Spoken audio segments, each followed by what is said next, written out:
नमस्कार, मैं हूं रामकृष्ण। द सूत्र की सीएम हेल्पलाइन यानी कॉमन मैन हेल्पलाइन में आज हम जिस मुद्दे की बात करने जा रहे हैं वो बेहद ही संवेदनशील मुद्दा है, क्योंकि ये जुड़ा है आदिवासियों से। मध्य प्रदेश में आदिवासी समुदाय की आबादी 21% है। इन आदिवासियों से वोट पाने के लिए राजनीतिक दल क्या क्या जतन नहीं करते, लेकिन इनकी समस्याओं को दूर करने के लिए उतनी शिद्दत से ना तो नेता और ना ही अधिकारी ध्यान देते हैं। ऐसा ही मामला सागर जिले के बाचलोन गांव का है, जहां एक आदिवासी परिवार अपनी 1 एकड़ जमीन को दबंगों के कब्जे से छुड़ाने के लिए परेशान है। क्या है पूरा मामला, आपको नीलेश कुमार की इस रिपोर्ट में बताएंगे। सागर जिले के गढ़ाकोटा थाने में आता है बाचलोन गांव। यहां रहता है एक आदिवासी परिवार के मुखिया का नाम है रामदास आदिवासी। रामदास आदिवासी के पास 1 एकड़ जमीन है जो उसके परिवार के भरण पोषण और जीवन का सहारा है, और उसे यह जमीन पुश्तैनी तौर पर मिली है। रामदास के पास जितने सरकारी कागजात हैं उनमें उसी के परिवार का नाम लिखा हुआ है, लेकिन रामदास की जमीन पर गांव के दबंगों ने कब्जा जमाया हुआ है। कब्जा जमाने वाले शख्स का नाम है कल्लू पटेल।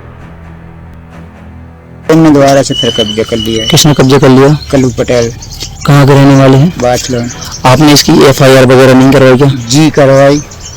तो क्या निराकरण हुआ अभी तक? कुछ नहीं हुआ अभी। और आपने सीएम हेल्पलाइन शिकायत की क्या? जी। अब गांव में जो दबंग होते हैं उनके सामने बाकी गांव वालों की कोई सुनवाई नहीं होती, लेकिन रामदास आदिवासी ने आवाज उठाई तो गांव की पंचायत बिठाई गई। पंचायत का फैसला देखिए कि जिस कल्लू पटेल की जमीन ही नहीं है उसे रामदास को उल्टा पैसा देना पड़ा, और तय हुआ कि अब कल्लू पटेल जमीन पर कब्जा नहीं करेगा। रामदास की पत्नी संगीता का साफ कहना है कि पंचायत के सामने सारा विवाद खत्म हो गया था।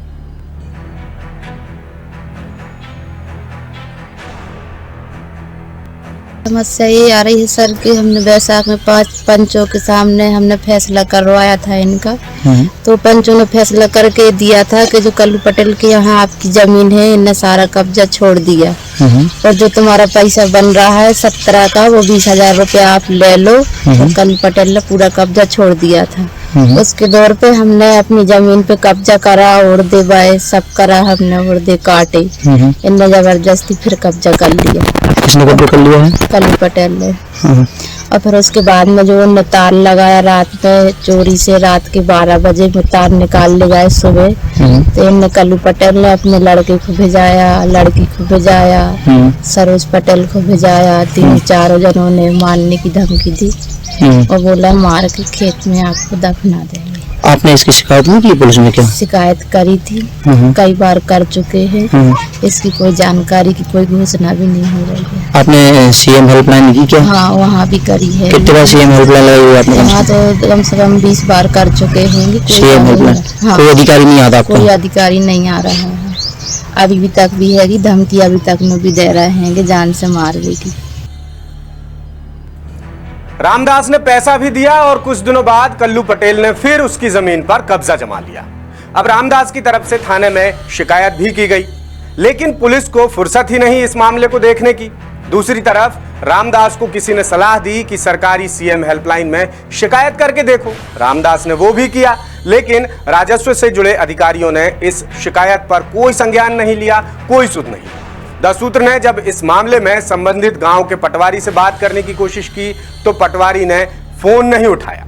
व्हाट्सएप पर मैसेज भेजा और जानना चाहा कि रामदास की जमीन के विवाद को क्यों सुलझाया नहीं गया, तो भी तहसीलदार ऋषि गौतम से कोई जवाब नहीं मिला। यानी साफ है, किसी भी अधिकारी की इसमें कोई दिलचस्पी नहीं है।